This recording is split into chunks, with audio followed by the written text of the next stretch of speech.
Alors bonjour à toutes et à tous. Je voulais d'abord vous remercier, Monsieur le Président, de m'avoir associé à ce colloque et que ce colloque existe.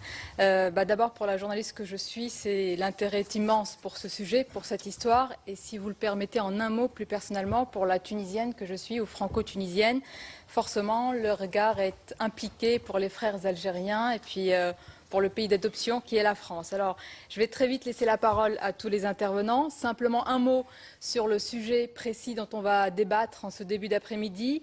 Comment réconcilier les mémoires? Les mémoires, elles sont multiples, elles sont diverses, elles sont plurielles. Il y a des conflits de mémoire, je crois que vous l'avez dit ce matin, il y a des concurrences de mémoire et deux questions, me semble-t-il, sont posées.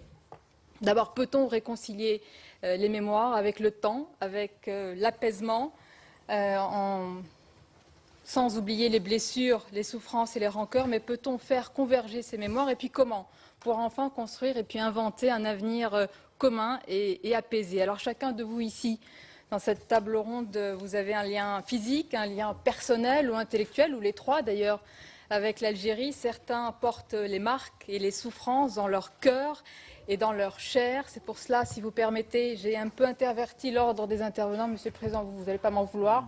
Bon. Et je vais donner la parole. J'ai bien compris. On va donner la parole à Danielle Michel Chiche, qui est journaliste, qui est essayiste. Elle est l'auteur de la lettre à Zora D, un livre dans lequel vous vous êtes adressé, vous avez interpellé Zora Drif, celle qui, je vous le rappelle, 50 ans plus tôt avait posé la bombe dans le Milk Bar d'Alger. Vous vous trouviez avec votre grand-mère. Et Daniel, vous allez nous parler d'un regard, je suppose votre regard sur le terrorisme à travers cette lettre. Voilà. Absolument, merci beaucoup. Écoutez, je suis un petit peu gênée de commencer, mais en même temps, comme je suis un regard singulier en ce sens que je parle à la première personne et non pas en tant que chercheuse, allons-y, ça permettra aux autres intervenants d'élargir après. Alors, réconcilier les mémoires, moi c'est un titre que j'aime bien, parce que justement, il s'agit des mémoires, en l'occurrence de mémoires catégorielles éclatées, hein, puisqu'on a celle des appelés, des harkis, des moudjahidines, des pieds noirs, celle des femmes aussi, dont on a parlé ce matin.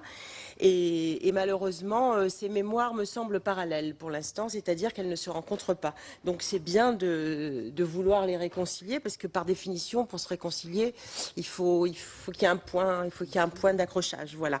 Et ça signifie qu'on ne se contente pas de s'ignorer, mais qu'on s'écoute. Alors, Sonia Mabrouk a rapidement défini pourquoi j'étais là. Voilà, le 30 septembre 56, j'étais au Milk Bar avec ma grand-mère et donc ma grand-mère est morte et j'ai perdu une jambe. Point. Donc, la question c'est où ma mémoire à moi se situe dans cette mémoire collective qu'on essaie de bâtir. La mémoire, c'est un objet d'histoire qu'on construit, dit-on, et d'ailleurs autour de cette table, il y a des historiens, des chercheurs, des sociologues mais moi, je ne fais pas partie de tous ces groupes. Je suis un individu, je suis un témoin, entre guillemets, puisque donc je suis le témoin qui raconte dans cette lettre que j'adresse à Zora Drif ce que j'ai fait moi de cette histoire qui par hasard a été la mienne. Je pense cependant que je suis un petit peu plus qu'une fournisseuse, une pourvoyeuse de matières premières pour les historiens. Je pense être moi-même une mémoire vivante. Et à ce titre, je pense pouvoir contribuer à la mémoire collective que nous essayons, enfin à laquelle nous essayons de travailler aujourd'hui. Alors, ce que je vais faire avec vous là maintenant, c'est pas vous raconter le livre que j'ai écrit, ça n'a pas de sens, mais plutôt vous analyser avec vous le fait que depuis l'apparition du livre en février dernier, j'ai recueilli énormément de réactions et je vais analyser les réactions avec vous parce que ces réactions participent de la construction de la mémoire aussi. J'ai parlé du livre devant de nombreux auditoires, dans les médias, dans les émissions de télévision et toutes les réactions que ça a suscité ont été absolument surprenantes et montrent bien tout ce que la mémoire de cette période n'est pas, ou plus exactement tout ce qu'elle est encore.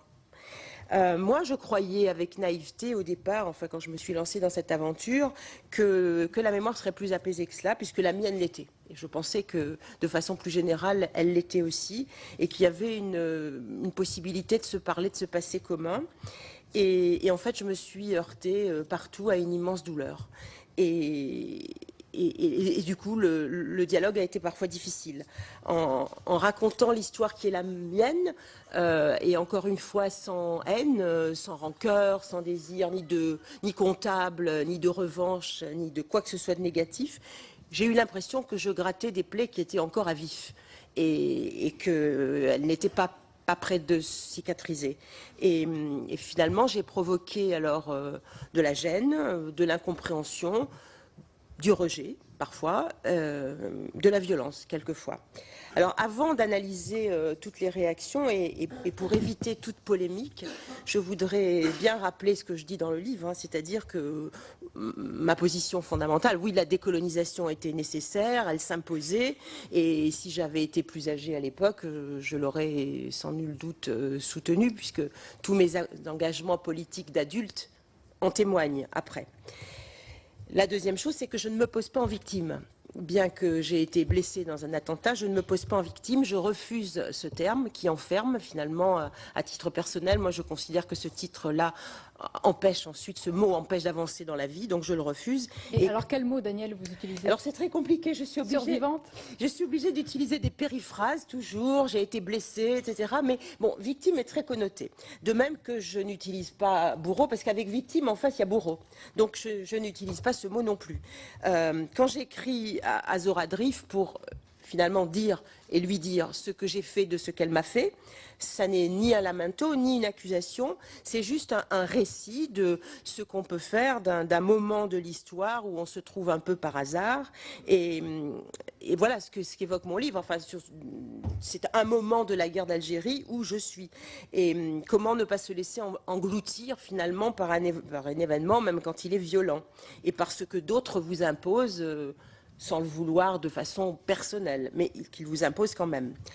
De ce fait, moi, j'ai l'impression d'avoir une mémoire totalement libre, puisque je ne suis pas embrigadée et je n'ai pas été active, je n'ai pas été agissante.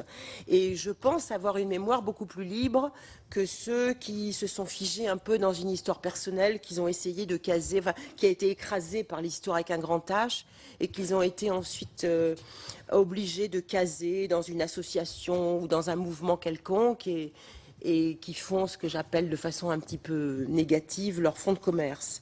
Moi, je suis en marge et finalement, je ne suis pas une actrice de l'histoire, mais plutôt un sujet, et j'ai ce regard un petit peu décalé dedans-dehors. Voilà. Au miroir de cette mémoire que j'exprime, je suis un peu obsédée par l'horloge, donc je regarde, au miroir de cette mémoire de l'événement et de ce que j'en ai fait, que je raconte, j'ai aperçu la mémoire des autres, qui s'est exprimée en réagissant à ce que je disais. Et ce que j'ai vu montre bien, c'est ce que je disais en introduction, ce que j'ai vu montre bien qu'il y a encore beaucoup d'obstacles à l'écriture d'une mémoire commune. Alors bien sûr, j'ai suscité des réactions positives, et tout à l'heure encore, un monsieur d'Alger est venu me dire « Vous êtes d'Alger, bravo pour votre façon de raconter les choses ». Voilà, un monsieur et une jeune femme, merci. Comment ? Bon, alors c'est encore mieux, au nom de tous les avocats d'Alger, je vous remercie. Alors, j'ai eu des réactions positives et émues et émouvantes qui montraient que j'étais comprise. J'ai eu des coups de fil d'Alger après une émission sur la 2 notamment. Mais ce qui est plus intéressant, et c'est pas seulement parce que c'est l'esprit français qui consiste toujours à s'intéresser au négatif, mais ce qui est quand même plus intéressant, c'est de s'intéresser aux réactions négatives que j'ai suscitées. Et j'en ai suscité de deux ordres. Celles que j'appellerais les réactions qui s'inscrivent dans une histoire de guerre continue. C'est-à-dire qu'il y a eu refus de m'entendre, refus d'entrer dans ma démarche qui est « c'est du passé, moi j'en ai fait quelque chose de plutôt positif puisque je suis plutôt contente de ma vie, donc allons-y maintenant, 50 ans après, parlons-nous ». Non, la guerre continue, c'est de dire qu'il n'y a pas d'apaisement, qu'il n'y a pas de dialogue possible en tout cas, et qu'on va se renvoyer finalement l'enchaînement des violences. Alors on me renvoie sans arrêt, oui, mais la bombe du Milk Bar, c'était ce que je dis dans le livre, parce que je ne suis pas ignorante des faits. La bombe du Milk Bar, c'était la riposte directe à l'attentat de la rue de Thèbes dans la Casbah qui a été meurtrier. Et du coup, on est là dans une espèce de partie de loi du talion. Enfin, moi, j'appelle ça la règle funeste de la cour de récréation. Vous nous avez fait ça, on vous a fait ça, etc. Et 50 ans après, on rejoue le même jeu de cours de récréation, comme si on ne pouvait pas le dépasser pour se dire « et maintenant ?» Quel est le message maintenant? On ne va pas revisiter les faits, on les connaît, mais qu'est-ce qu'on peut se dire maintenant? Je ne suis pas unique dans ce cas. Il y a d'autres conflits dans le monde où des gens ont cette position d'essayer de se parler, et notamment au Moyen-Orient. Moi, je suis très sensible à quelqu'un comme Izzeldine Abou Elaïch, qui est un médecin palestinien qui a perdu 3 de ses filles dans un tir de mortier et qui a écrit un livre qui s'appelle « Je ne voyerai point » et qui essaie en permanence de faire des choses avec des Israéliens pour avancer ensemble, au lieu de toujours avancer contre. Alors, cette position qui est la mienne et dans ma situation, vous comprendrez que voilà, elle est un petit peu entre deux, et elle m'a valu des réactions de haine franchement haineuses de la part notamment des gardiens de l'histoire pied-noir et donc de l'histoire pied-noir de l'Algérie française. Et parce que je n'exprime ni haine, ni désir de revanche à l'égard de Zohra Driff directement et à l'égard des Algériens combattants en général, je suis traitée de traîtresse. Pour eux, j'ai le droit et même le devoir d'en vouloir à donc Zohra Driff et aux Moudjahidines et aux Moudjahidat en général, et donc je me fais traiter de traîtresse, comme si finalement j'insultais leur souffrance et leur histoire et leur mort, en ayant l'attitude que j'ai. Alors encore une fois, c'est minoritaire évidemment, hein, mais ça vaut la peine quand même d'être noté, parce que ça vaut la peine de noter les écueils sur le chemin de la réconciliation des mémoires. Dans la même veine, il y a des Algériens qui se sont manifestés à moi et qui m'ont écrit ou dit, mais qui m'ont écrit surtout vous n'aviez qu'à rester chez vous, ou vos parents n'avaient qu'à pas vous faire naître et vous faire grandir dans un pays qui n'était pas le vôtre. Bon, sans commentaire. Alors ça, c'est une mémoire, on va dire, qui n'a pas évolué, qui est toujours à vif et qui est figée, on va dire, voilà, qui s'est arrêtée en 1962 pour tout le monde, et qui est évidemment, qui entraîne un blocage complet à l'écriture de la mémoire. Alors le deuxième type de réaction négative que j'ai suscité, qui est plus fréquent, relève de ce que j'appellerais la concurrence des mémoires. Qui consiste à me renvoyer aux victimes de l'autre camp. C'est-à-dire, bon, vous avez souffert, madame, d'accord, on vous respecte, mais enfin, nous, on a souffert plus que vous. Comme s'il fallait absolument se mettre dans la balance et que pour se parler, il fallait dire « mais moi, j'ai plus souffert ». Alors, dans le premier cas tout à l'heure, la guerre continue, c'était « on se renvoie la balle ». Là, c'est « on pèse les souffrances ». Et donc, j'ai eu droit à des décomptes macabres. Nous, on a eu tant de morts dans notre camp, vous n'en avez eu que tant. Et récemment, une dame, donc une Algérienne, est venue vers moi et m'a dit « vous savez, moi, dans ma famille, j'ai eu quelqu'un de plus amputé que vous ». Je vous laisse imaginer ce que ça peut être. Moi, j'ai pas bien compris. Enfin, j'ai cru qu'il fallait sortir le mètre mesureur et voir ce qui restait de la jambe. Enfin bon, voilà. Donc, cette réaction est assez, enfin, en dehors du sourire que ça peut susciter. C'est quand même troublant. Et puis moi, je ne demande de compte à personne, justement. Donc, voilà, je pense que c'est aux historiens de compter les morts. Et je sais que M. Pervillet l'a fait, par exemple. Mais nous, ceux qui étions juste là, ben, nous ne pouvons que respecter les morts des autres. Alors, finalement, face à ces réactions, ben, j'ai eu une sorte de découragement. Et en me disant que finalement, si cette voix de moi qui suis, allez, pour aller vite, une victime, mais qui refuse ce terme, j'essaie d'ouvrir le dialogue et que je déclenche des réactions négatives comme ça, ben, finalement, c'est qu'il y a difficulté à s'écouter et difficulté à s'entendre. Et ce que je pense, c'est qu'il y a toute une série de bonnes volontés dans laquelle je veux bien me caser, mais que peut-être ce qu'il manque pour faire ce travail d'écriture de mémoire ensemble, c'est la volonté politique de le faire. J'ai eu l'impression que c'était ça qui manquait pour que les bonnes volontés puissent se transformer. Alors, ces réflexions et ces réactions que j'analyse avec vous m'amènent à ce dont je voulais faire mon sujet initial, c'est-à-dire comment ma lettre à Zohra Driff peut-elle servir la mémoire. J'avais pensé que si nous parlions toutes les deux, non pas d'une voix commune, mais de deux voix qui se rejoignaient 50 ans après, cela pourrait avoir une force symbolique et mémorielle très forte. Bon, comme elle n'est pas là aujourd'hui, je ne vais pas en parler plus parce que ça serait incorrect et tout à fait inutile. Mais moi, je voulais utiliser le détour des justes de Camus pour mener avec elle et à travers elle avec d'autres, poser la question morale du terrorisme aveugle et surtout le travailler 50 ans après. Voilà. Cela, finalement, tout ce travail, moi, m'a appris que j'avais été peut-être à la fois ambitieuse et en tout cas très naïve sur les obstacles qui allaient se présenter dans ce travail d'écriture et qu'il y a des obstacles très nets sur un plan officiel qui empêchent, qui font que la mémoire se heurte aux politiques en permanence et qu'elle se cogne et que du coup, elle ne s'écrit pas de façon sereine. Dans ce que j'ai dit de cette guerre, pour terminer, je termine, dans ce que j'ai dit de cette guerre qui se poursuit dans les têtes et de ces passions qui me sont apparues toujours aussi vives dès qu'on gratte un tout petit peu, et dès qu'on va à la rencontre des protagonistes et des survivants de cette période, ce que je voudrais dire finalement, c'est que je me suis heurtée à une sorte d'anomalie dans le statut de ce qui est la matière même de la mémoire, c'est-à-dire le temps. Avec la guerre d'Algérie, les mémoires ne s'apaisent pas avec le temps, alors que dans d'autres conflits, on a peur de la disparition de la mémoire avec le temps, d'où l'idée maintenant du devoir de mémoire pour d'autres conflits. Alors avec la guerre d'Algérie, on n'en est vraiment pas là, à faire le devoir de mémoire, parce qu'il se fait en permanence dans tous les sens, et en tir groupé, en tir individuel. Alors pour certains, le temps s'est arrêté, et la mémoire a fait un arrêt sur image. Alors l'arrêt sur image, selon l'histoire de chacun, c'est 56, 57, 62, peu importe. Pour d'autres, le temps s'est étiré plus lentement, mais finalement, la mémoire ne s'est pas bonifiée en vieillissant, comme on s'y attendait. Et puis surtout, il m'est apparu que des deux côtés de la Méditerranée, le temps n'avait pas le même rythme et n'avait pas avancé à la même allure, n'avait pas eu le même rythme. Le temps des Français, ça a été d'abord un temps de l'oubli, de l'oubli, de la mise de côté, d'un refus crispé du passé.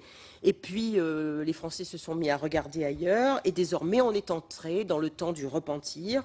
Alors, non pas à propos de l'Algérie seulement, mais à propos de la colonisation en général. Et puis, on accepte maintenant, peut-être trop timidement, mais enfin, on accepte quand même de reconnaître et de parler de la torture, par exemple. En Algérie, pour ce que j'en connais, parce que je ne connais pas bien l'Algérie contemporaine, l'Algérie a d'abord tiré sa force de son histoire pour construire un nationalisme vibrant, comme c'est toujours le cas après des guerres de libération et comme c'est bien légitime. Et cette histoire est devenue consubstantielle à l'État. Et à ce moment-là, je pense que les mémoires individuelles ont peut-être été étouffées par l'écriture de la mémoire officielle. Et peut-être faut-il que cette mémoire officielle s'estompe pour laisser la place à une écriture plus multiple, plus plurielle. En tout cas, mon sentiment, c'est que tous ces groupes vivent des temps de mémoire trop différents et que ça empêche la réconciliation. Alors voilà, moi je voudrais que les mémoires soient plus modestes, plus individuelles, moins douloureuses avec le temps, et que finalement elles soient moins rectilignes, parce que quand elles sont rectilignes, elles ne se rejoignent pas. Quand elles sont un peu plus sinueuses, comme est la mémoire de chacun, il y a de temps en temps des petits points de rencontre, et ça permettrait d'avancer. Alors je suis désolée, parce que j'ai l'air très négative, et voilà, je suis le bémol à la réconciliation des mémoires, encore que, à titre personnel, moi je reste profondément engagée dans ce travail-là d'écriture de la mémoire, et j'y crois très fort, même si c'est à plus ou moins long terme. Et je voulais juste analyser voilà, des réactions extrêmement récentes que j'ai eues. Merci Daniel.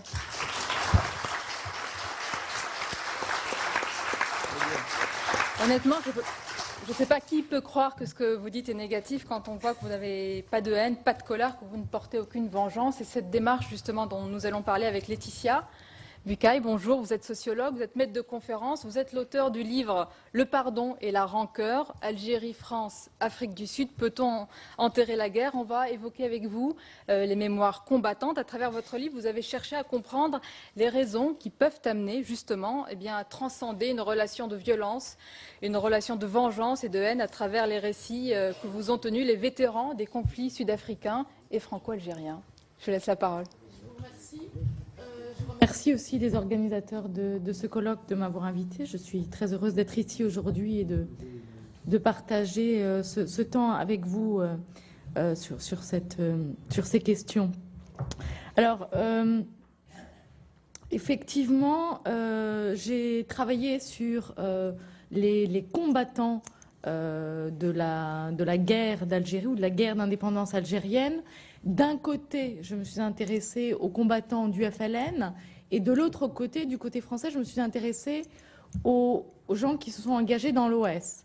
Parce que ce qui m'intéressait, c'était d'essayer de comprendre comment des gens qui s'étaient engagés dans une cause, qu'il ne s'agit pas de juger politiquement ou moralement, comment est-ce que des gens qui avaient décidé physiquement de risquer leur vie, de s'engager dans une guerre, de combattre l'autre, et comment est-ce que des gens aussi qui vivaient dans un espace colonial, en tant que dominés ou en tant que dominants, comment est-ce que ces individus-là, une fois que la guerre est terminée, comment est-ce qu'ils peuvent envisager ou non de faire un bout de chemin vers leur ennemi, de l'envisager comme un partenaire, ou en tout cas de le reconnaître comme un égal, de le reconnaître, de comprendre aussi les raisons de son engagement. Alors, effectivement, je partage une partie des réflexions que vous avez tirées de votre expérience et de votre travail. Surtout si on compare à l'Afrique du Sud, entre la France et l'Algérie, les choses sont bien moins apaisées. Quand j'ai interviewé une partie des individus, surtout de ce côté-ci de la Méditerranée, auprès d'anciens de l'OS, mais aussi quelquefois du côté du FLN, j'ai eu bien souvent l'impression que le combat avait eu lieu la semaine dernière ou le mois dernier. Alors qu'en Afrique du Sud, bien que le conflit ait été résolu bien plus récemment, là aussi, peut-être ce qui a été dit ce matin, ne sont pas des Méditerranéens. Il y a aussi peut-être un sens du politiquement correct bien plus établi en Afrique du Sud, et aussi un travail qui a été fait au niveau de la commission Vérité et Réconciliation, que les gens sont prêts à reconnaître ce qui a été fait dans leur camp, ce qui a été fait de mal dans leur camp, la violence qui a été utilisée de part et d'autre. Bon, entre la France et l'Algérie, effectivement, c'est beaucoup plus compliqué. Alors, du côté de l'Algérie, effectivement, comme ça a été dit, bon, la guerre de libération est le socle du projet national. Le FLN au pouvoir, au fond, défend l'idée que c'est le peuple, l'unique héros de la révolution qui a combattu pour l'indépendance de l'Algérie.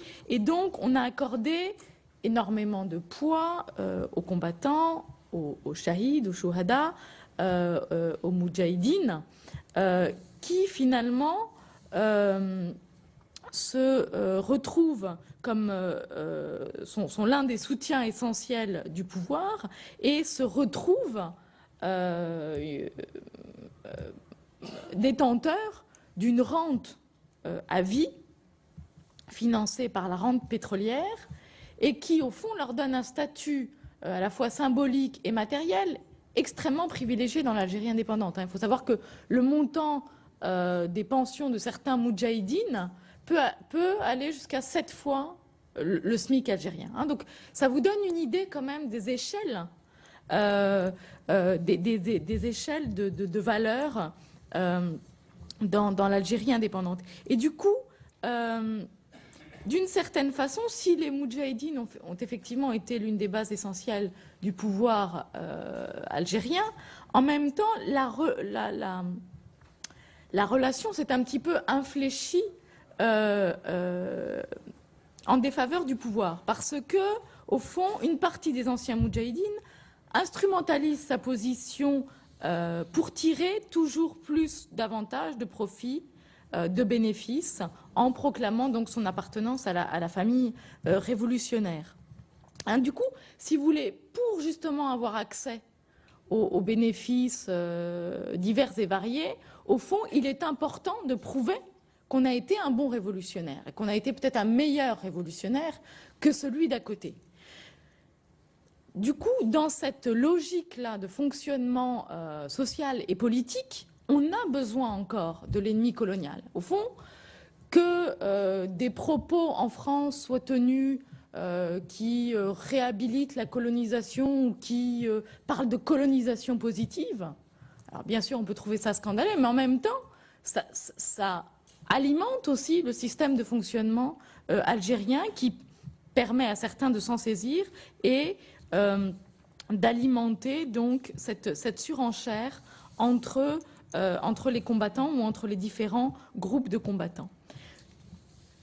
Du coup, la mobilisation contre l'ennemi colonial est très présente. Elle est très présente et idéologiquement, on reste mobilisé contre la colonisation et le relent de la colonisation. Alors, en ce qui concerne les membres de l'OS, évidemment, les membres de l'OS ont perdu la guerre. Ils sont trouvés d'abord dans une situation un petit peu difficile puisqu'ils avaient combattu au nom de la France, de leur point de vue. En même temps, la France ne les reconnaissait pas, donc ils se sont retrouvés emprisonnés, en fuite, etc. Bon, finalement, ils ont été amnistiés, ils ont plutôt bien profité de la croissance des années 70, etc. Ils sont plutôt très bien intégrés en France, beaucoup ont très bien réussi, se sont servis de leur réseau, de leur propre réseau, de réseau en France, pour s'insérer économiquement, socialement et aussi faire quelquefois des carrières politiques. Ils sont souvent très investis dans la politique locale et ils sont très actifs enfin c'est très visible depuis quelque temps. Ils sont très actifs pour imposer leur vision de l'histoire. Je vais y revenir dans quelques instants. Laetitia, juste, est-ce que vous pouvez nous dire de ce que vous avez mené de grandes études, beaucoup d'études, et vous avez interviewé beaucoup de monde dans votre livre. Quel est le point de rencontre des mémoires selon vous? Est-ce que c'est la compréhension? Est-ce qu'il faut reconnaître l'autre comme un acteur politique quelque part? Ou est-ce qu'il peut y avoir ce point de liaison si un jour il y a cette convergence? Je vais y venir, mais si, en tout cas, de part et d'autre, ce qu'on peut remarquer, c'est que lorsqu'on interroge les uns et les autres, lorsqu'on fait parler les uns et les autres de leur combat et de la guerre, et c'est très, là, la différence est très marquée avec l'Afrique du Sud, encore de part et d'autre, c'est que on a une certaine valorisation de la violence, du côté du FLN comme du côté de l'AOS.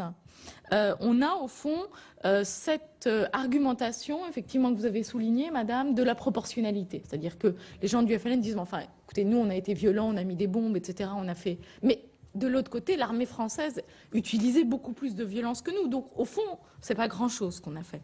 Il y a cette technique de la proportionnalité, de la banalisation, de la violence nécessaire face à un ennemi beaucoup plus puissant que soi.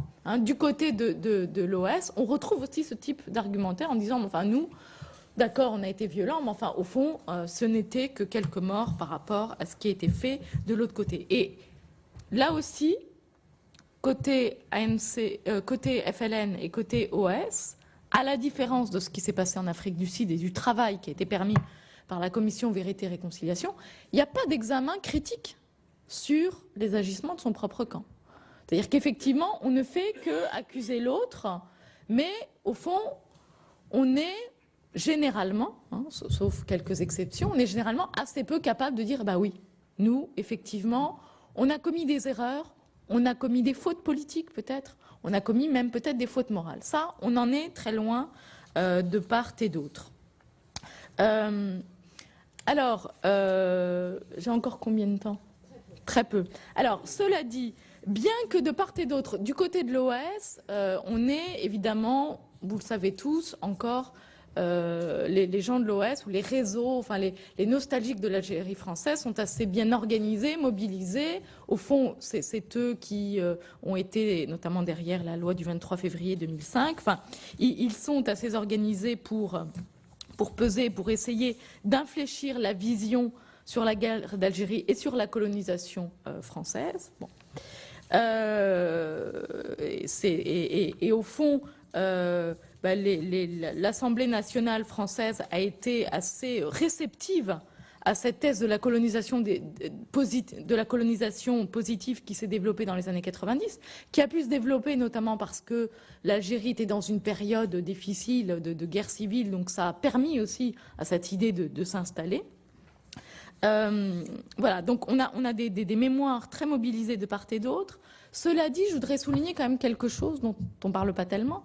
Ce qui est intéressant, et là aussi c'était très différent de l'Afrique du Sud, c'est qu'en même temps, si idéologiquement les ennemis sont encore bien présents, du point de vue personnel, du point de vue humain, on a toujours de part et d'autre des histoires empreintes quand même d'une certaine chaleur, d'une certaine amitié. C'est-à-dire que tout le monde a à raconter l'histoire d'un Européen, quelqu'un du FLN qui raconte un Européen qui a été sauvé grâce à lui parce que c'était son copain.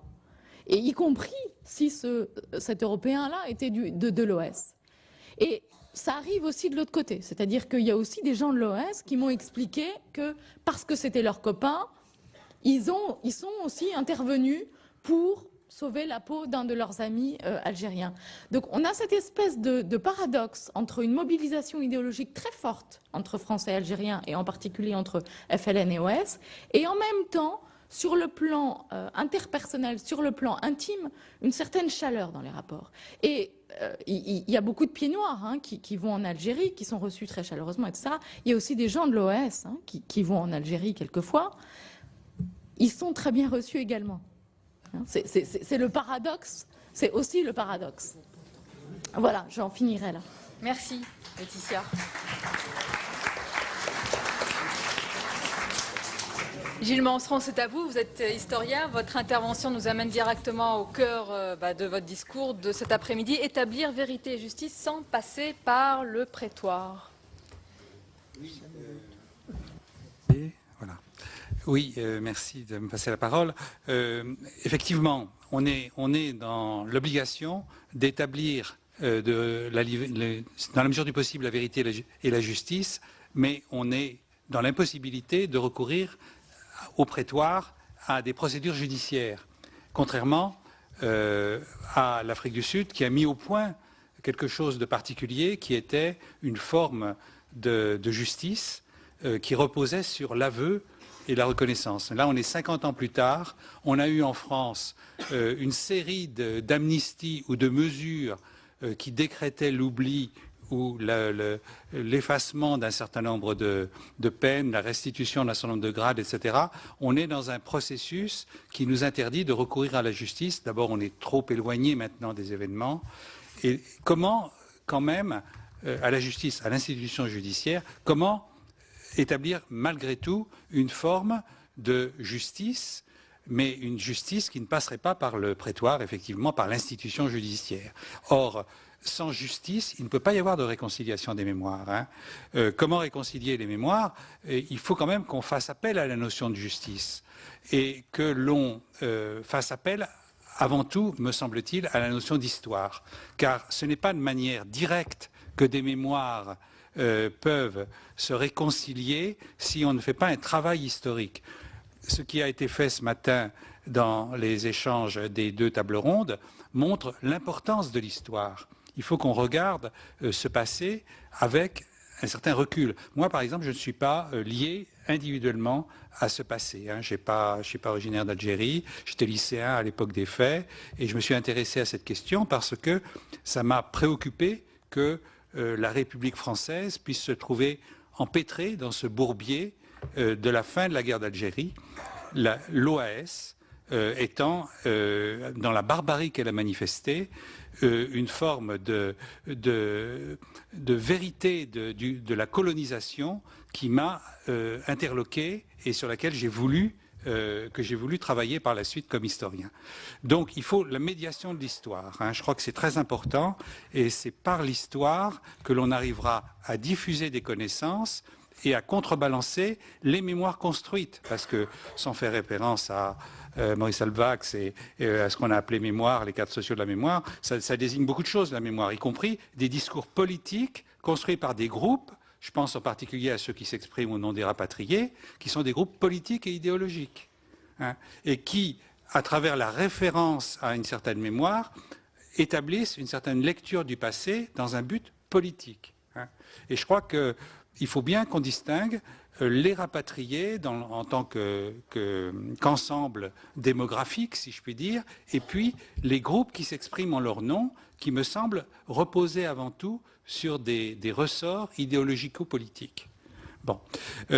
Alors, pour répondre à la question, au-delà de l'insistance sur l'importance de l'histoire, eh bien, je dirais que trois choses. D'abord, l'État doit faire des gestes forts de reconnaissance de ce que la colonisation était en contradiction avec les principes mêmes des droits de l'homme, des droits des peuples à l'indépendance et les principes qui étaient par ailleurs proclamés et reconnus dans l'espace européen et pour les seuls Européens, mais qui étaient implicitement niés dans l'espace colonial. Ce qui a été évoqué ce matin à travers l'étude du Code de l'indigénat ou d'autres aspects le montre bien.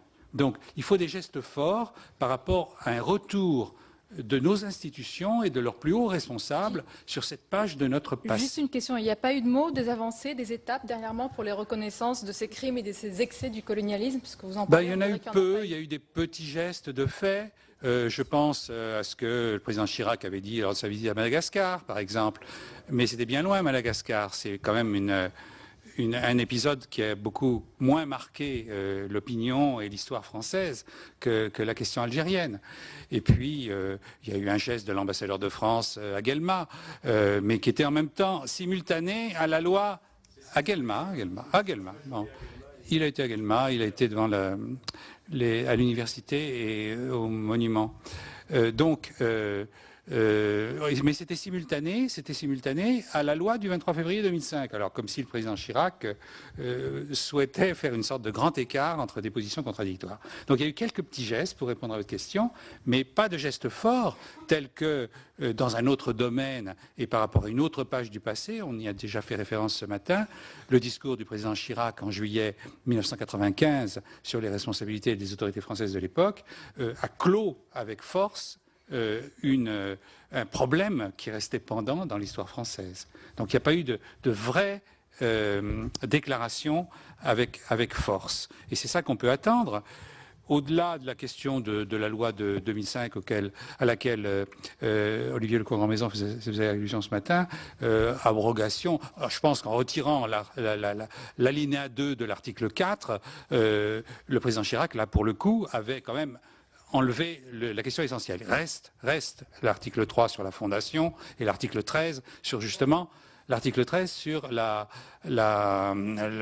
versement de pensions à des gens de l'OAS qui n'étaient pas rentrés tout de suite en France parce qu'ils étaient partis avec leur butin en Espagne et qui sont rentrés beaucoup plus tard. Bon, et ça c'est assez scandaleux et ça relève. Alors j'aborde le deuxième point.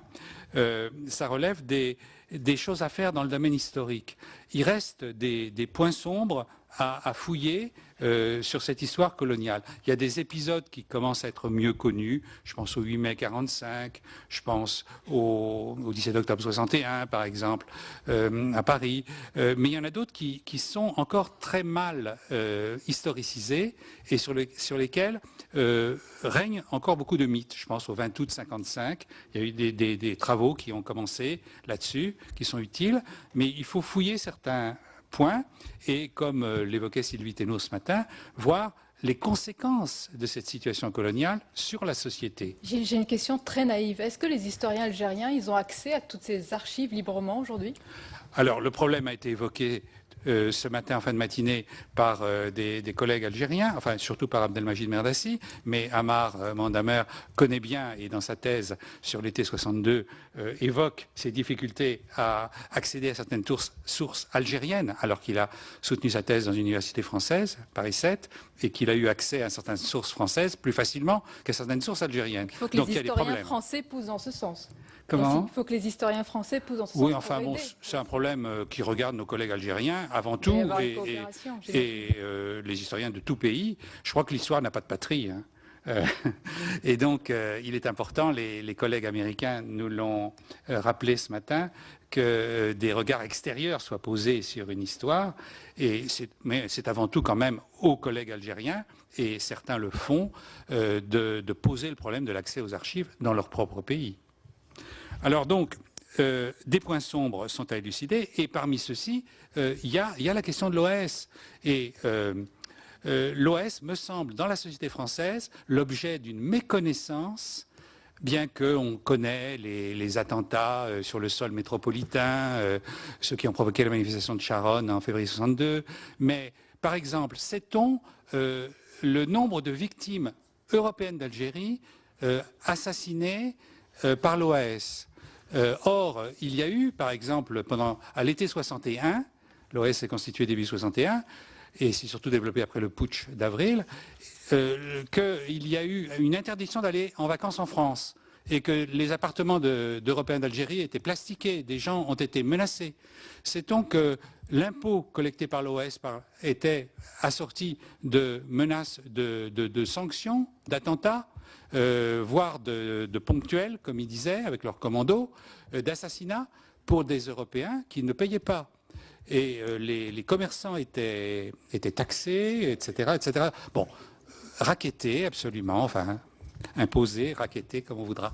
Donc, tout ça, c'est un point sombre. Et l'occultation de tout cela fait que, dans un certain nombre de secteurs politiques, il y a un discours qui est fondé sur l'oubli de ces violences. Or, écoutez, il y a quand même quelque chose de choquant de considérer comme des résistants, c'est du moins le discours de certains, notamment dans le midi de la France, des gens qui s'opposaient, qui déclaraient combattre au nom de la France, mais qu'on les questionne, qu'on les interpelle. La France, elle a des institutions, elle n'a pas seulement un chef d'État qui, dans ses lubies, imposerait des volontés politiques. La question ne se réduit pas au personnage du général de Gaulle.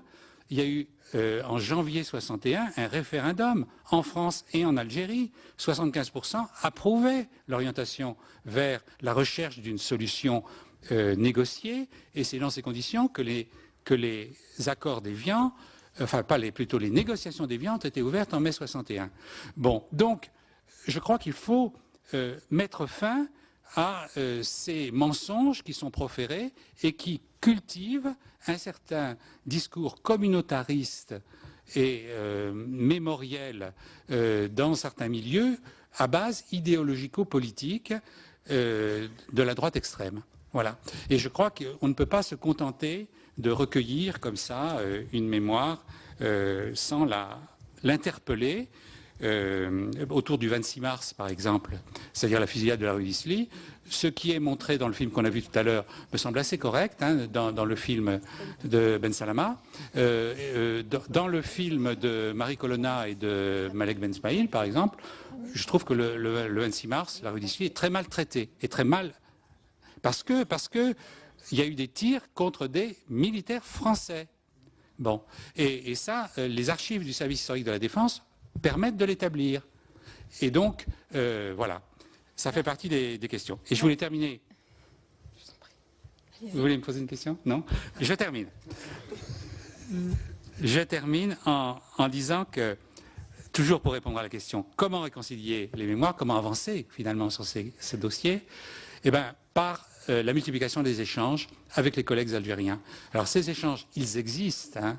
Nous le savons, Gilbert Meignet et d'autres participent souvent à des rencontres là-bas en Algérie. Des collègues algériens, dont certains sont présents ici, viennent aussi à des rencontres en France. Et il y a d'autres pays. Hein. Le problème n'est pas seulement franco-français de l'écriture de cette histoire. Il y aura la semaine prochaine 2 colloques importants à Alger. Il y a d'autres rencontres de prévues, etc. Je ne détaille pas.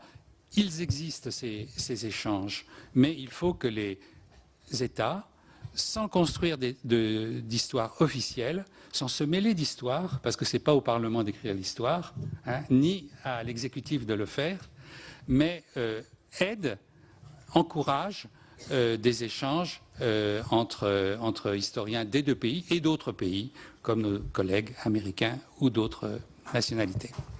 Merci.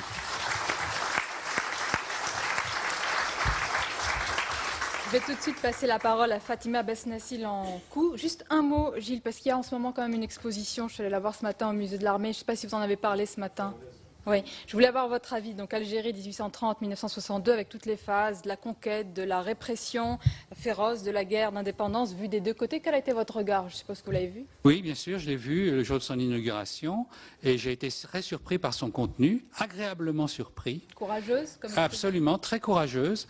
Le musée de l'Armée, c'est-à-dire l'institution militaire, d'une certaine façon, dit d'elle-même un certain nombre de choses qui, jusque-là, étaient qualifiées de discours de l'anti-France, et notamment par un certain livre blanc paru il y a une dizaine d'années, signé par 500 généraux et officiers de l'époque.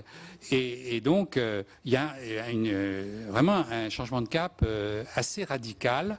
Et je crois qu'on peut saluer cet événement.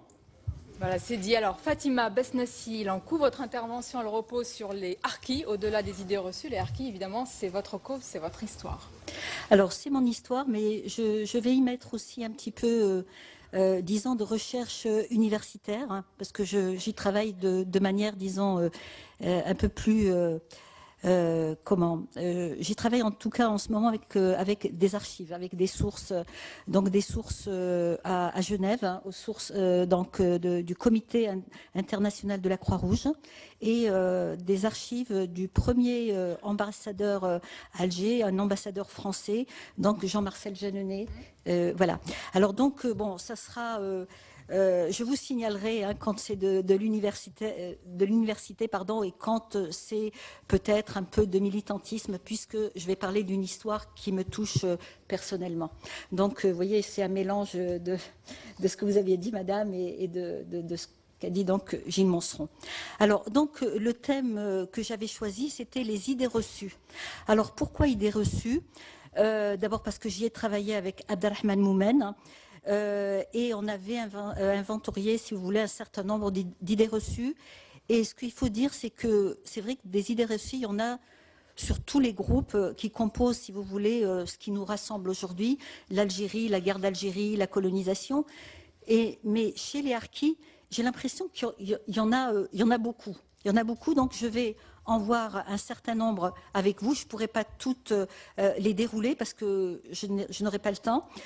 Donc, alors, je vais structurer, si vous voulez, mes propos chronologiquement et en 5 phases. Alors, la première, c'est avant la guerre, les harkis avant la guerre. Alors, bon, on le sait, les harkis n'existaient pas, même s'il y a eu des forces, si vous voulez, donc levées dans la population indigène. Mais là, je reste sur les harkis, les supplétifs, dans leur ensemble, que je vais nommer tout le long, si vous voulez, de mon intervention par le mot harki. Alors, donc, bien sûr, les harkis, ce n'est pas une ethnie. Mais on l'a quand même développé hein, donc, dans le livre sur les idées reçues. Donc ce n'est pas un peuple. Pourquoi je vous dis ça? En fait, tout simplement pour vous dire que tout ce qui a été dit ce matin, donc j'étais là aux 2 tables, il a été question très souvent de la violence du système colonial. Donc, je ne vais pas revenir là-dessus, parce que ça a été dit, mais je veux y inscrire l'histoire des harkis.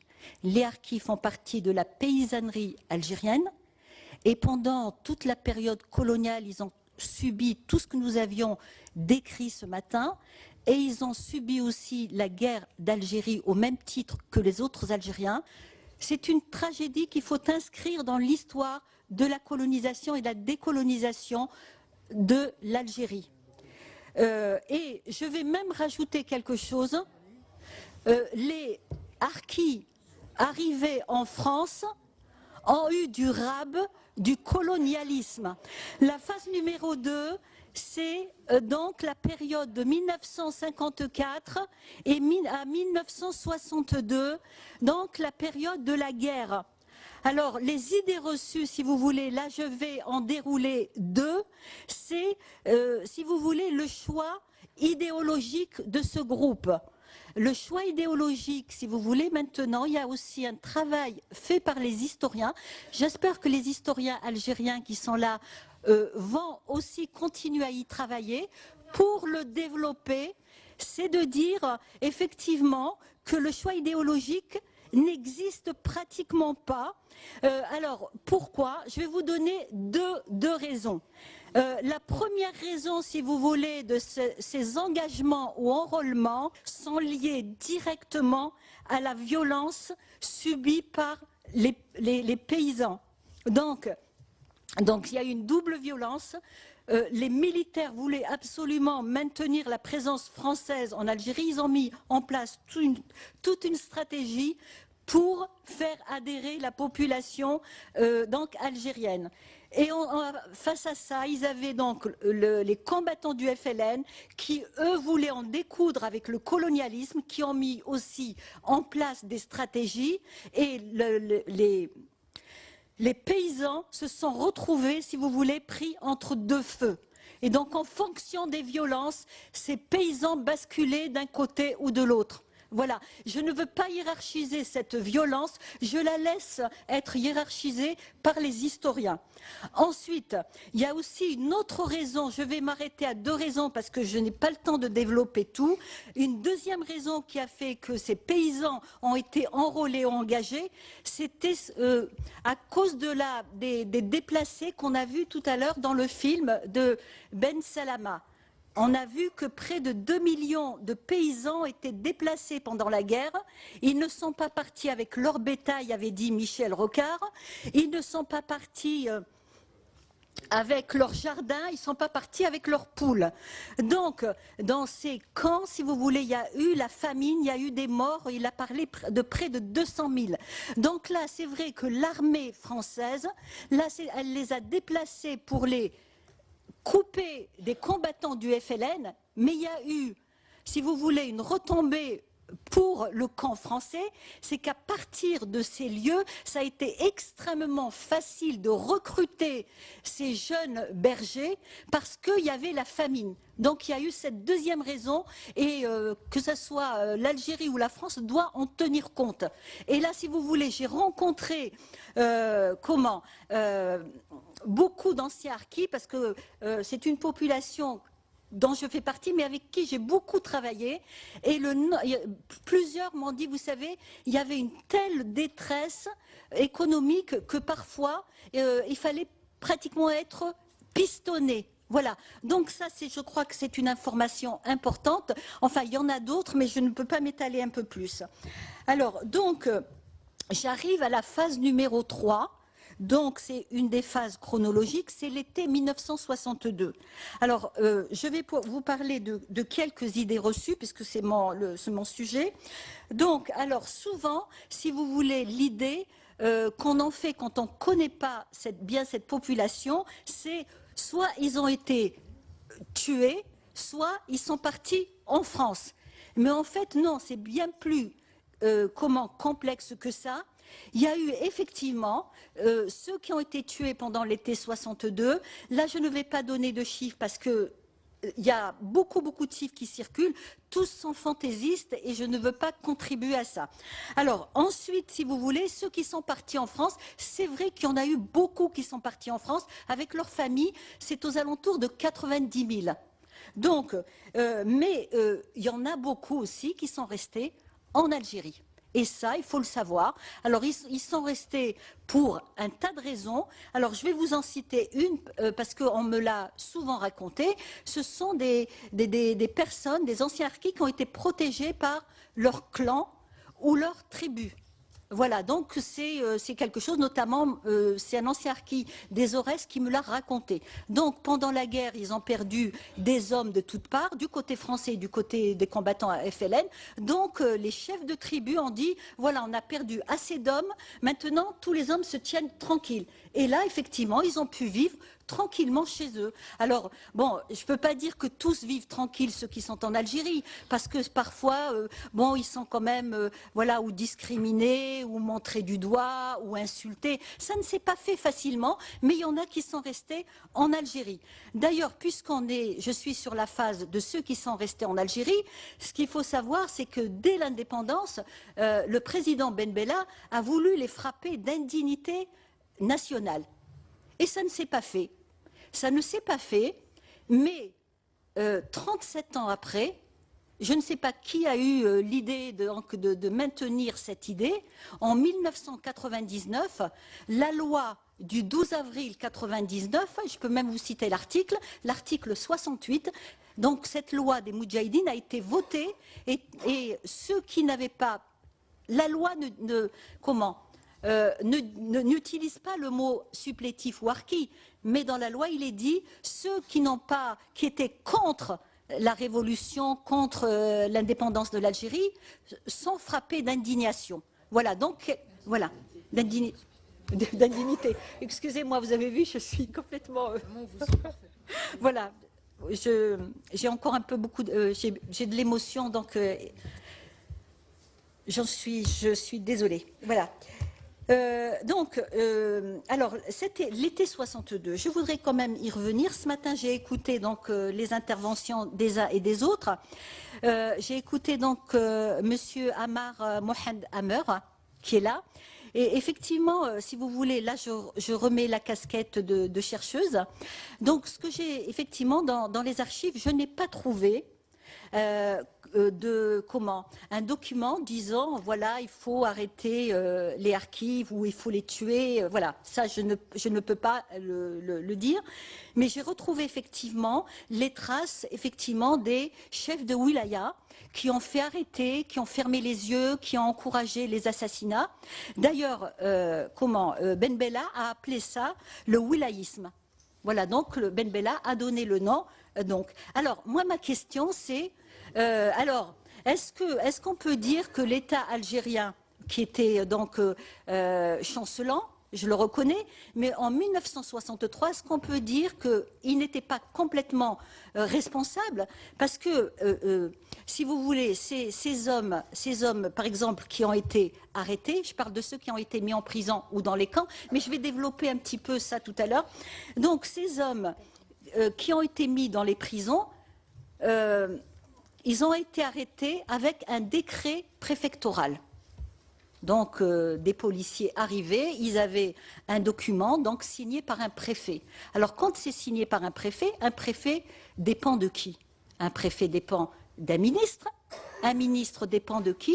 Eh bien, il dépend du président donc, de la République. Donc ça, si vous voulez, bon, c'est des discussions qu'il faut voir, mais on ne peut pas dire, à mon sens, que l'État algérien n'est pas responsable donc de ce qui s'est passé pour les harkis en 1962 et 63, voire jusqu'en 1969. Pourquoi je parle de 1969? C'est parce que des hommes ont été arrêtés. Donc le CICR, qui est le Comité international de la Croix-Rouge, a recensé dans les prisons 2500 hommes qui ont été arrêtés par ce fameux décret. Et certains ont été mis dans des camps. Alors, le gouvernement algérien reconnaît les prisons, reconnaît le nombre, si vous voulez, de prisonniers, parce que ces hommes ont été recensés, ces fiches sont à Genève, donc n'importe quel chercheur peut... Enfin, elles ne sont pas toutes à la disposition des chercheurs, parce que elles sont encore dans des cartons, disons, inaccessibles. Mais dans les cartons accessibles, il y a des fiches, des visites des délégués donc de la Croix-Rouge internationale. Et là, on a déjà une idée. Et il y a toutes sortes, si vous voulez, de rapports qui ont été faits par ces délégués et qui vous donnent toutes ces informations. Alors, par exemple... Pardon, mais je vais vous demander de passer ensuite aux autres étapes, de ne pas trop rentrer dans le détail, comme ça on a vraiment toutes les grandes lignes. Alors, je vais juste vous donner pour les camps, et puis ensuite je terminerai par ce que j'attends, si vous voulez, pour la réconciliation. Alors, pour les camps, si vous voulez, qui aujourd'hui encore ne sont pas reconnus, les prisons, c'est OK, les prisons, on ne les reconnaît pas. Alors, je vais juste vous lire, mais très rapidement, un petit texte que j'ai retrouvé à Genève, donc ceux du CICR, et vous dire que dans les archives à Sciences Po de Jean-Marcel Jeanneney, il est dit que le gouvernement algérien de 63 ne nie pas la présence de harkis dans les camps. Alors là, je vous lis rapidement le document où on dit que près de 20 000 hommes ont péri en allant déminer les fameuses frontières de l'île Maurice. Des harkis par milliers ont été employés aux travaux de déminage de la vaste et profonde zone de l'armée française que l'armée française avait fortifiée à la frontière tunisienne. Les mines en bakélite dans ce terrain et farci ne peuvent être détectées comme des mines métalliques avec des appareils spéciaux. Ce sont les harkis qui en ont été chargés. Des camps entiers ont été vidés et dirigés les uns après les autres sur ce territoire où, semble-t-il, aucun n'est revenu vivant. Plus tard, l'URSS a mis quelque temps 3 chars lourds de 50 tonnes à disposition de l'armée pour faire sauter ces engins en sillonnant le terrain. 40% seulement des mines ont pu être détruites par ce moyen. Les harkis durent se charger au prix de leur vie, presque toujours, de 60%. Et malgré tout ça, il en est resté près de 3 millions et l'État français n'a donné les plans des mines qu'en octobre 2007. C'est-à-dire qu'après avoir fait tuer 20 000 harkis, il y a eu peut-être des centaines de milliers de petits bergers qui, en allant chercher leurs chèvres sur les frontières donc, de l'île Maurice, sont morts. Vous voyez donc l'ampleur de la chose. Alors, la conclusion, donc je passe sur la phase 4, j'arrive à la phase 5. Alors, donc, je me dis qu'effectivement, vous avez vu tout à l'heure ce qui s'est passé dans la salle, donc on est loin de l'apaisement. Et alors, pour aller vers cette réconciliation, si vous voulez, il faudrait commencer déjà par respecter l'autre et de ne pas se faire agresser, j'allais dire, gratuitement. Ça, c'est un préalable. Alors donc, il y a des choses à demander, à mon avis, il y a une volonté politique, des deux côtés de la Méditerranée. Alors, je commence du côté français. Du côté français, je pense que la France doit reconnaître sa responsabilité dans l'abandon des harkis en 1962, cet abandon qui était dramatique, ne serait-ce que pour ces 20 000 qui ont sauté dans les mines, sans compter tous les autres, sa responsabilité donc, dans l'abandon, dans les massacres et la relégation dans les camps en France. Ça, c'est une chose. Et je vais même rajouter, moi je suis pour que la France reconnaisse le drame colonial. La guerre, les tortures, tout ce qui a été fait. Parce que les familles de harkis font partie de ce drame. Parce que les familles de harkis ont souffert, si vous voulez, de ce qui s'est passé en 1962, mais tout ce qui s'est passé avant, depuis 1830, elles l'ont aussi porté dans leur chair. Donc c'est aussi ça qu'il faut reconnaître. Côté algérien. Alors, côté algérien, ce que je demande, en 2004, quand il y a eu cette loi qui demandait à ce qu'on enseigne l'œuvre positive de la colonisation, les enfants de harkis, plusieurs associations étaient les premières à s'élever contre cet article et nous avons lutté pour que l'alinéa 2 de l'article 4 soit abrogé. Vous avez un témoin qui est là, c'est Gilles Monserand, puisqu'il l'a publié avec Claude Yozu dans un de ses livres. Ce que je veux dire, c'est que moi je demande à l'Algérie qu'elle abroge l'article 68 de la loi du 12 avril 1999, celle qui est le pendant de ce qui s'est passé aussi en 2004. Ça, c'est la première demande. La deuxième demande, c'est la libre circulation.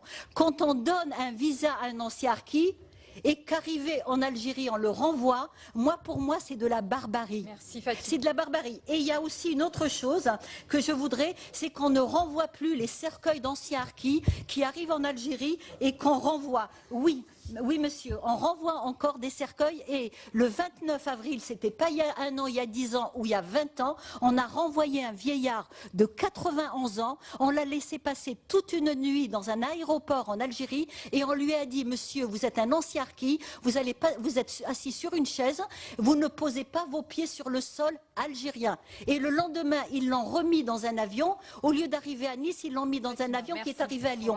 Donc voilà, si vous voulez, où on en est aujourd'hui. Je suis désolée, mais d'avoir été un peu confuse, mais il faut dire que voilà, c'était des circonstances difficiles. Vous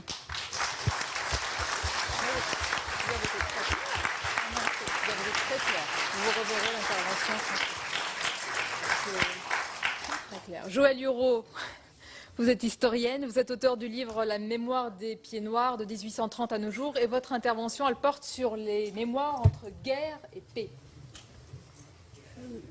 Les mémoires entre guerre et paix, ce titre exprime moins une conviction personnelle qu'un doute, une perplexité, celui qui a résulté de la confrontation inattendue.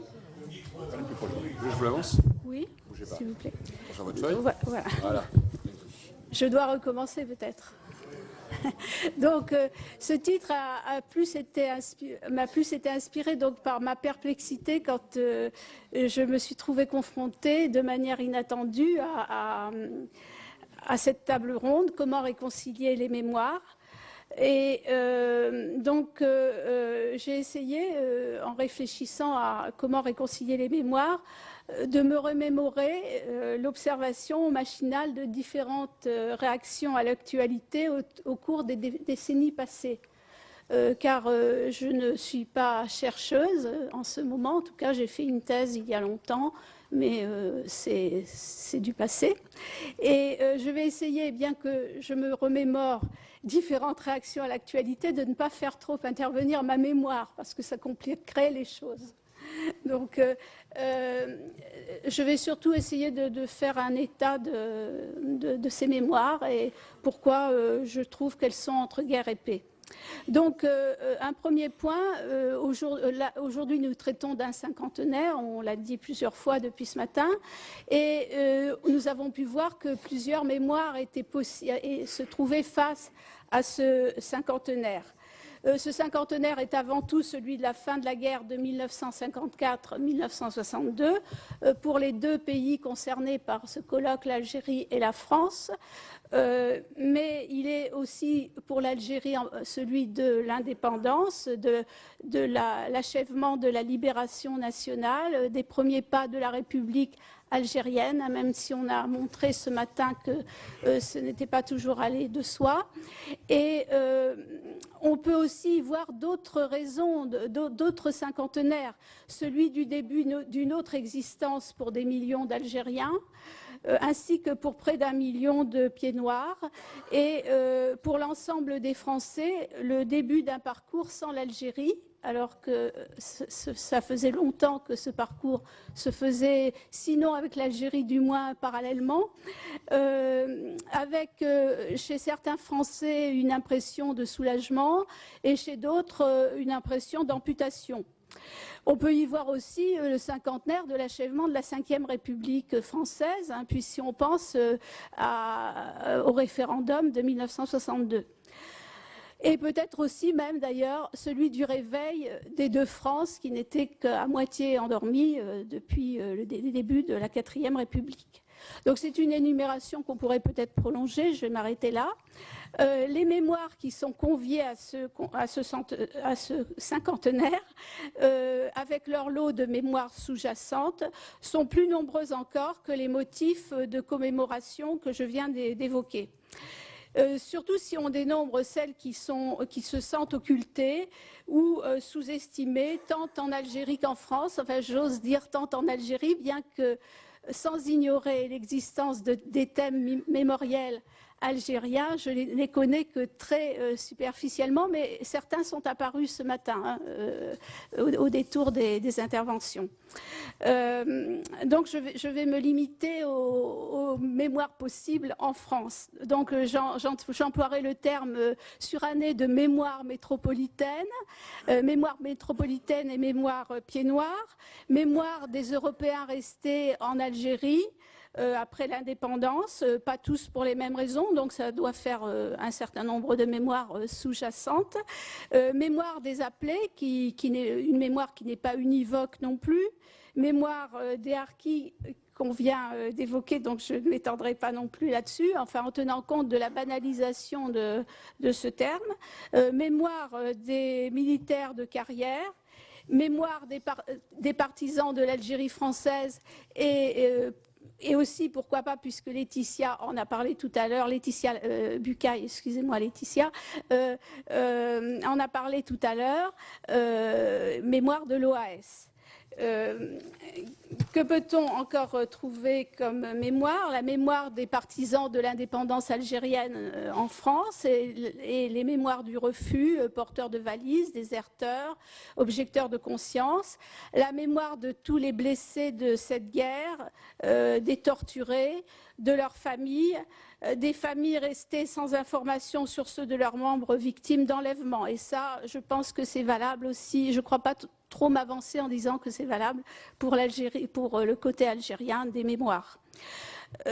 sans compter des deux côtés de la Méditerranée, les générations nouvelles qui n'ont connu ni la période coloniale ni la guerre de 1954-1962, mais qui recueillent les données des mémoires collectives que je viens d'évoquer et de toutes celles que j'ai oubliées, et je prie ceux qui en sont porteurs de m'en excuser. Toutes ces mémoires et les mémoires individuelles qui s'y insèrent débordent le cinquantenaire dont nous sommes en train de parler. Elles fonctionnent relativement aux expériences antérieures, mais aussi sous l'impulsion d'espérances, de craintes, de désillusions, d'irritations actuelles, en réaction aux événements d'aujourd'hui, perçus en fonction du souvenir et inversement. Néanmoins, ces dates, les dates qui encadrent ce colloque, 1962-2012, invitent à ancrer toutes ces mémoires dans la guerre d'Algérie ou dans la guerre en Algérie. Autre constatation, deuxième constatation, les mémoires collectives ont fait une sorte de voyage ces dernières décennies entre l'histoire des mentalités et la structuration mémorielle. À première vue, réconcilier les mémoires paraît un projet plus philosophique qu'historien. Il fait plus appel à la morale et à la sagesse qu'à la démarche historique. Néanmoins, les historiens sont partie prenante dans cette gageure, car en étudiant les mémoires collectives dans les années 1970-1980, ils ont largement contribué à la banalisation de cette notion. Plus d'un historien s'est reposé depuis la question des rapports entre histoire et mémoire, celle-ci étant susceptible de falsifier celle-là. Au cours des années 1990, dans le sillage du travail de mémoire devenu devoir de mémoire, le lieu de mémoire passa au prix d'un malentendu dans le langage courant. Parallèlement, les commémorations connurent un regain d'intérêt et diverses associations mémorielles se créèrent. Pourtant, la fin de la guerre d'Algérie, reconnue comme telle en 1999 seulement, n'est toujours pas clairement commémorée. Le consensus sur la date n'a pu se faire jusqu'à présent. En vertu de deux décrets de 2003, un hommage est rendu aux harkis et aux autres membres des formations supplétives le 25 septembre et un hommage est rendu également aux morts pour la France en Algérie le 5 décembre. En Algérie, Maroc, Tunisie, le 5 décembre. Auxquels sont associés ces morts en Algérie, Maroc, Tunisie depuis 2005, la loi qui a déjà été évoquée, les rapatriés d'Afrique du Nord, les personnes disparues et les populations civiles victimes de massacres ou d'exactions. Cependant, un certain nombre de municipalités et la Fédération nationale des anciens combattants d'Algérie, la FNACA, commémorent la fin de la guerre d'Algérie et ces victimes, oui, j'ai dit et l'ARAC, enfin, c'est pas seulement la FNACA, hein, plusieurs associations d'anciens combattants, qu'ils soient d'Algérie ou pas d'ailleurs, commémorent la fin de la guerre d'Algérie le 19 mars. Quant aux associations, elles sont nombreuses et hétérogènes du côté des Pieds Noirs, je crois qu'elles le sont aussi du côté des harkis.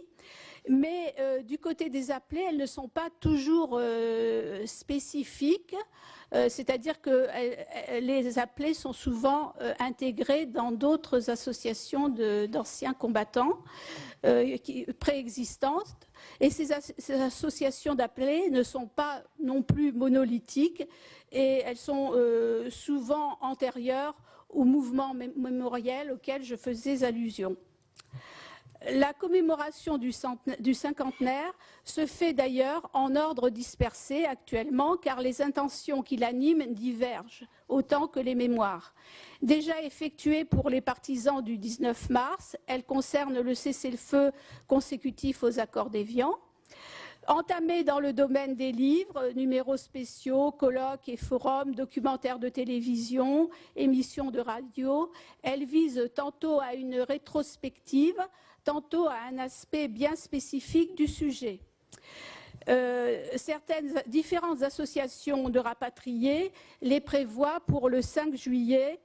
Elle présente cette manifestation du 5 juillet comme un hommage soit aux disparus de l'Algérie française, soit aux victimes du massacre d'Oran, soit à toutes les victimes de la guerre 1954-1962, avec une attention particulière pour les enlevés et disparus. Là, je cite les dénominations des associations. Du côté de l'autorité publique, très ingrat, mais il vous reste quelques minutes, je suis désolée. Oui, du côté de l'autorité publique, la discrétion a prévalu jusqu'à présent, en partie en raison du calendrier électoral, mais peut-être pas seulement. Alors, la dernière constatation, c'est de se demander s'il y a compatibilité entre mémoire et réconciliation.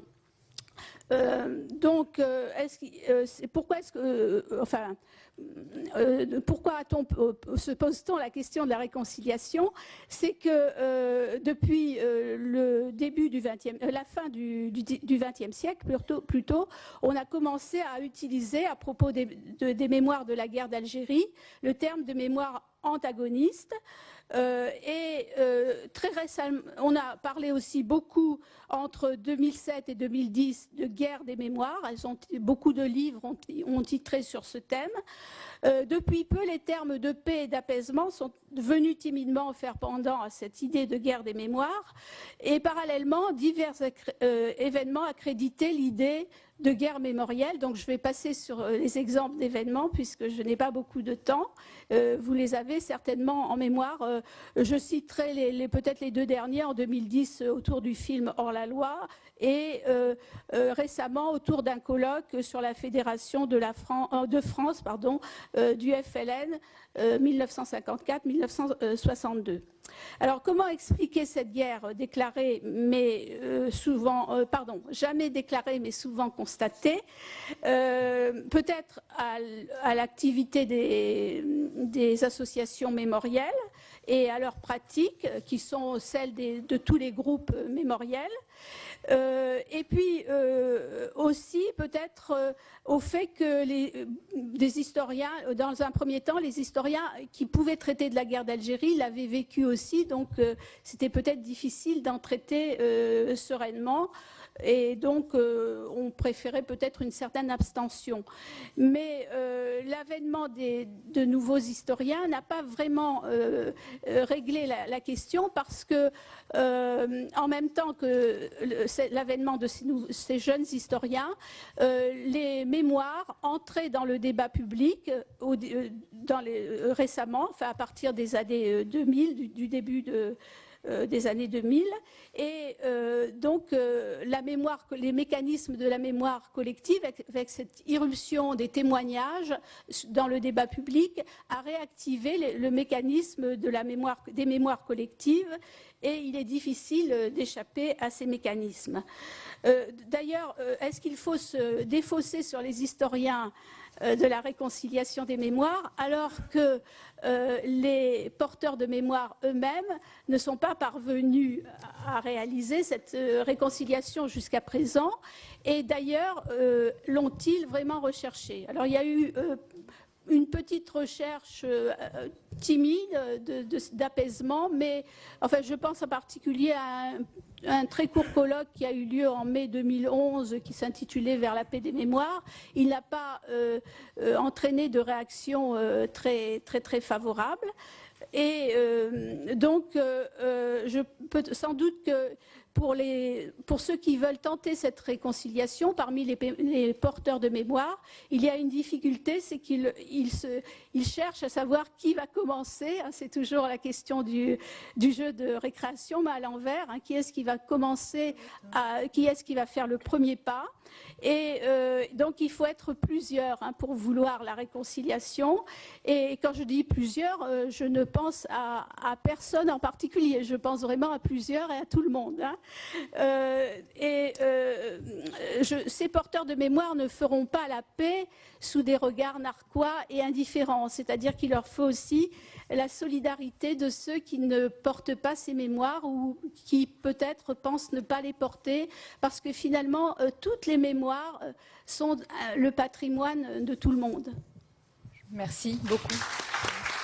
Pascal Blanchard, vous êtes chercheur au laboratoire communication et politique au CNRS. Vous avez beaucoup travaillé justement sur la relation franco-algérienne. Votre sujet aujourd'hui, ce que vous avez choisi d'aborder, c'est l'Algérie au cœur de l'histoire et des mémoires coloniales de la France. Et vous avez le défi de terminer cette table ronde et peut-être de répondre à la question comment sortir de l'affrontement des mémoires et sortir de cette relation traumatique. Je crois que c'est le terme que vous employez. Et tout ça en peu de temps, pour que vous arriviez à rattraper votre planning. Le dire parce que... Ça va de soi, ça va de soi. Au minimum, 3 minutes, c'est beaucoup trop pour répondre à cette question, comment réconcilier les mémoires. Et je vais surprendre par rapport à ce qui vient d'être dit jusqu'à maintenant. Je pense que c'est extrêmement différent qu'il y a 20 ans, ou il y a 30 ans, il y a 40 ans, il y a 50 ans. D'abord parce qu'on se parle. Il y a 50 ans, on se tuait. Ne pas se rendre compte qu'elles sont en train de se réconcilier, ces mémoires, c'est donc être aveugle. Alors bien sûr, et on le sait avec Gilles, ça fait 30 ans que nous usons nos fonds de culotte à faire des colloques, des soirées, des débats, des livres, des expositions pour expliquer tout ça. Et qu'heureusement que les historiens, les jeunes comme les anciens, ont plutôt bien travaillé pour faire qu'aujourd'hui les politiques soient devant leurs responsabilités. Nous, on a fait notre boulot. Et ça n'a pas été facile de le faire. Et les associations ont fait leur boulot. Regardez sur le Octobre 61, c'est pas du côté des historiens que le travail d'abord a émergé, mais du côté des associations. Et beaucoup de gens ont fait largement le travail dans le monde du cinéma. Et ça n'a pas toujours été facile de traiter l'Algérie dans le monde du cinéma. Les 50 films qui ont été faits en France depuis les années 60 n'ont pas tous été des grands succès.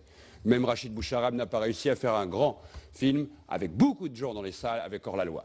Et pour autant, ça touche combien de populations de la région PACA qui sont venues hurler contre Hors-la-Loi? 0,0001%. C'est-à-dire personne, madame. Beaucoup moins que pour un burger à Roubaix ou à Tourcoing. Ça veut dire quelque chose de fondamental. C'est qu'aujourd'hui, ça concerne extrêmement peu de gens, ceux qui font du bruit. Extrêmement peu de gens. La majorité des gens sur les deux rives, et je dirais pour étendre le sujet, et ça c'est un vieux sujet avec Gilles que nous abordons depuis longtemps, l'histoire France-Algérie, l'histoire de la guerre d'Algérie a commencé il y a 188 ans avec une conquête. Donc vous voyez, ça fait déjà une très longue histoire que nous partageons ensemble. Et donc il serait peut-être un peu temps à la veille d'un bicentenaire, celui de la conquête coloniale de l'Algérie, parce qu'il n'y aurait pas eu de guerre d'Algérie s'il n'y avait pas eu de conquête de l'Algérie. Il faut rappeler que nous sommes à maintenant 12 ans d'une histoire qui va enfin peut-être se clore avec un bicentenaire. On aime bien dans ce pays, en France, les bicentenaires. C'est là qu'on arrive à réconcilier les révolutionnaires et ceux qui coupent des têtes. Il a fallu aussi des fois un historien américain pour réconcilier les résistants et les collaborateurs. Des fois, il faut les autres qui viennent nous parler. Ça peut être utile. Mais en tout cas, je pense qu'au bout de 50 ans, le travail a plutôt été bien fait, quoi qu'on en pense. Il n'a peut-être pas toujours été assez fait ensemble, et encore. On constate, je me rappelle, un colloque à l'Institut du monde arabe, Gilles, où déjà nous parlions ensemble tous beaucoup de ces questions, de livres que tu as pu faire d'une rive à l'autre, qui ont été des regards croisés sur ces questions. Aujourd'hui, c'est aux politiques de travailler. Et quand je dis travailler, et je vais répondre très directement à votre question, comment on fait pour réconcilier les mémoires? D'abord, on fait de l'histoire. Parce que les mémoires sans histoire, ça ne sert à rien. Ça s'oppose, ça ne peut que s'opposer. Déjà, si on arrivait à faire que les mémoires soient à peu près d'accord sur l'histoire, elles continueraient certes à exister à travers leurs propres souvenirs, leurs propres désirs, leur propre histoire personnelle, leur propre destin individuel. On est les enfants de ses parents, on ne va pas refaire sa mémoire au nom du fait qu'une nation voudrait qu'on ait tous la même mémoire commune. Je n'ai pas la même mémoire que vous, j'en suis fier. Par contre, ça ne nous empêche pas de partager nos mémoires et de partager nos histoires. Ça, ce n'est pas du tout la même chose. Et pour cela, on sait comment faire. Que nos politiques ne nous expliquent pas que l'histoire franco-algérienne est compliquée. On a réussi à le faire avec les Allemands, nous les Français. On a même réussi à faire un manuel scolaire avec les Allemands. Et je peux vous assurer que les Allemands, à une époque, on les détestait beaucoup plus que les Algériens. Ça veut donc dire que c'est possible, y compris dans ce pays. Donc on peut arriver dans ce pays à faire une histoire commune, à écrire des manuels scolaires, à se tenir la main entre deux présidents, à arriver à commémorer des morts en commun et même avoir une armée en commun. Ça, on a pu le faire avec les Allemands, je vous assure, c'est peanuts avec les Algériens. C'est peanuts. Donc c'est une affaire de politique.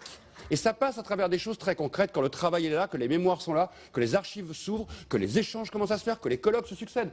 Certains ont pas eu beaucoup de succès cette année. À Marseille, ça a un peu hurlé lors du colloque de Marianne, mais sur le fond, les gens ont pu parler. Regardez ici, on a eu quelques bruits, mais on arrive encore à parler. Et c'est même mieux peut-être qu'il y ait du bruit. Parce que ces histoires sont encore douloureuses et font conflit, bien sûr. Mais l'important, c'est pas chacun souffre dans sa cuisine dans sa ville, dans son quartier, sans pouvoir en parler. En parler, avoir des documentaires à la télé, il a fallu du temps pour qu'il y ait des documentaires qui passent en prime à la télé, c'est-à-dire à 20h30 un dimanche soir et pas à 23h45. Ça fait très peu de temps, ça fait à peine quelques semaines que ça arrive, avec le film qui notamment a fait Benjamin Stora. Mais tout ça est en train d'arriver. Alors maintenant, qu'est-ce qui reste à faire à nos politiques?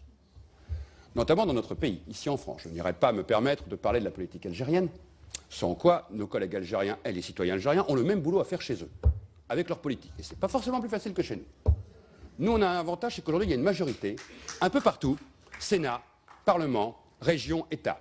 Et si ce gouvernement-là, dans les 5 ans qui viennent, n'a pas été capable de ce qu'ont pas fait leurs prédécesseurs depuis 50 ans, il y aura une véritable responsabilité de ne pas avoir notamment construit, et Gilles le sait, puisque depuis le temps que j'en parle, il y avait 16 musées du sabot dans les années 80, il y en a maintenant 24 dans ce pays, et toujours pas un musée d'histoire coloniale pour raconter à nos enfants cette histoire. Ça commence par ça.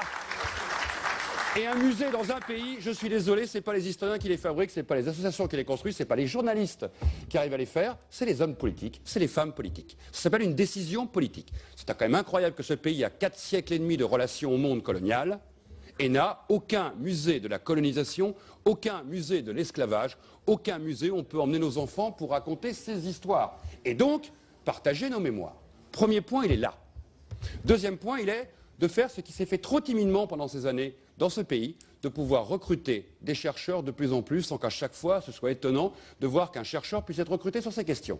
Ça s'est beaucoup amélioré, comme nos manuels scolaires, quoi qu'en pensent certains. Il y a encore du boulot à faire parce qu'à chaque moment, on le sait qu'on peut revenir en arrière. Ce travail, il est en marche. Il n'est pas encore en marche pour écrire une histoire commune, par exemple, dans les manuels scolaires. Il serait peut-être temps que la francophonie dans ce pays serve à quelque chose d'utile, qui serait d'écrire avec les 51 pays qui ont contribué à l'histoire de l'impérial français. Cette histoire qui commence avec le Canada, il y a très longtemps, et qui se termine avec Ouvéa, il y a très peu de temps. Une histoire qui pourrait être racontée pour 50 pays, à travers un manuel commun. D'abord, ce serait faire œuvre utile avec la francophonie, on se demande depuis 30 ans à quoi elle sert, là on le saurait. On le saurait. Concrètement, ça va dire quelque chose, parce qu'on pourrait enseigner une histoire et une géographie, et certainement une littérature commune, de gens qui partagent aujourd'hui une langue, et un destin et une histoire commune. Enfin, troisième niveau, et c'est quelque chose de, je dirais, de fondamental, le cinéma est en train de rentrer aujourd'hui, comme les fictions, comme les documentaires, comme un des vecteurs majeurs pour transmettre ces histoires. Regardez l'impact du documentaire sur lequel a travaillé Benjamin Stora. Regardez l'impact d'un film comme Indigène.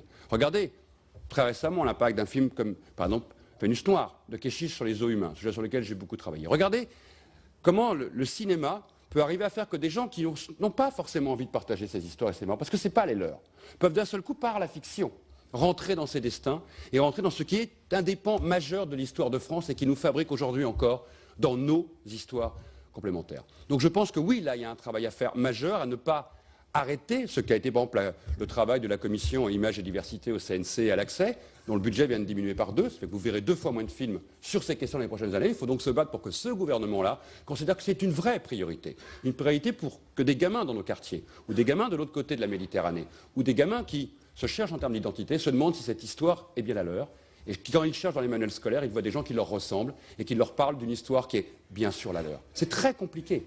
C'est très compliqué de transmettre une histoire à ceux qui ont le sentiment d'en être ou les exclus ou les victimes. Ce n'est pas qu'une histoire de victimes, ce n'est pas qu'une histoire d'exclus. Je viens de faire une exposition avec un grand joueur de foot au Quai Branly, qui n'est pas un sujet beaucoup plus facile, l'histoire des os humains. N'empêche que le public qui était là, c'était des descendants d'exhibés et des descendants de visiteurs. Ensemble, dans un même musée, raconter une même histoire. Je vous assure que l'histoire des os humains n'est pas si facile que ça. Et même mon propre fils, qui est breton, a découvert que des bretons avaient été exhibés. Vous voyez qu'on peut traverser des fois le prisme de la victime et celui du visiteur pour se retrouver de l'autre côté de l'image. Tout ça, ça veut dire quoi? Ça veut dire qu'on rentre dans une génération où la pression sur les politiques va devenir majeure. Elle va vraiment devenir majeure, ça va être un vrai enjeu. Car ça fait peur. Si les socialistes dans ce pays ou la droite n'ont jamais été capables de construire un musée d'histoire coloniale, il y a des raisons. Elles ne sont pas qu'à chercher au coin où non, ce ferait que quelques-uns crieraient un peu trop fort lors des hors-la-loi ou des films. Que quelques-uns continueraient à poser des stèles de l'OAS dans le sud de la France. Que quelques-uns auraient du mal avec leur propre passé, leur propre histoire, ou que quelques militaires feraient des livres blancs. C'est un problème d'une société entière qui a fermé les yeux sur cette histoire, parce que cette histoire, elle nous interpelle, d'un côté de la Méditerranée, parce qu'elle légitime un pouvoir, un régime et une nation, l'Algérie, et que de l'autre côté, elle légitime encore aussi une république qui s'est bâtie et qui est incapable d'assumer que la République a pu coloniser. Un problème majeur. C'est un problème très compliqué. Ça va bien au-delà de l'histoire franco-algérienne. Ça s'appelle l'histoire coloniale. Et quand on est à la fois d'un côté le fruit d'une histoire coloniale, c'est compliqué pour une nation de s'assumer comme ça, on préfère s'assumer en résistant et uniquement en résistant. Et de l'autre côté, quand on a une histoire qui a aussi, républicaine, pays des droits de l'homme, été irriguée par cette histoire coloniale, c'est très dur d'expliquer à un enfant de 10-12 ans, tu sais, Tu es issu du pays des droits de l'homme et pourtant ce pays a considéré que d'autres hommes et d'autres femmes n'étaient pas tes égaux. Essayez un jour, vous allez voir. C'est extrêmement compliqué. Tout ça pour dire, et je termine en 20 secondes. Non, je n'en doute pas. Tout ça pour dire qu'en même temps, l'histoire aujourd'hui, je pense, de la guerre d'Algérie, est donc à réintroduire dans le temps long de l'histoire algérienne et française. Mais elle est aussi à réintroduire, et ça veut dire que ceux qui sont porteurs de ces mémoires vont devoir apprendre à un tout petit peu lâcher prise.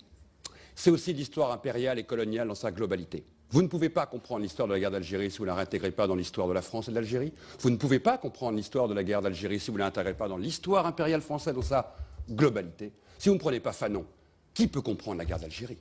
Si vous ne comprenez pas ce qu'était l'histoire de la guerre froide et des empires qui s'effondraient à ce moment-là, vous ne comprenez rien de l'histoire de la guerre d'Algérie. Si vous ne parlez pas de l'histoire de la guerre du Cameroun, du Péninsule-Milenké, des événements au Maroc, en Tunisie, de l'héritage pour l'armée française de la défaite d'Indochine, bien fou, vous ne comprenez rien à ce qui se passe. Et même de ce Madagascar si lointain. Tout ça est un tout. Cette guerre, elle n'est pas seule dans l'histoire.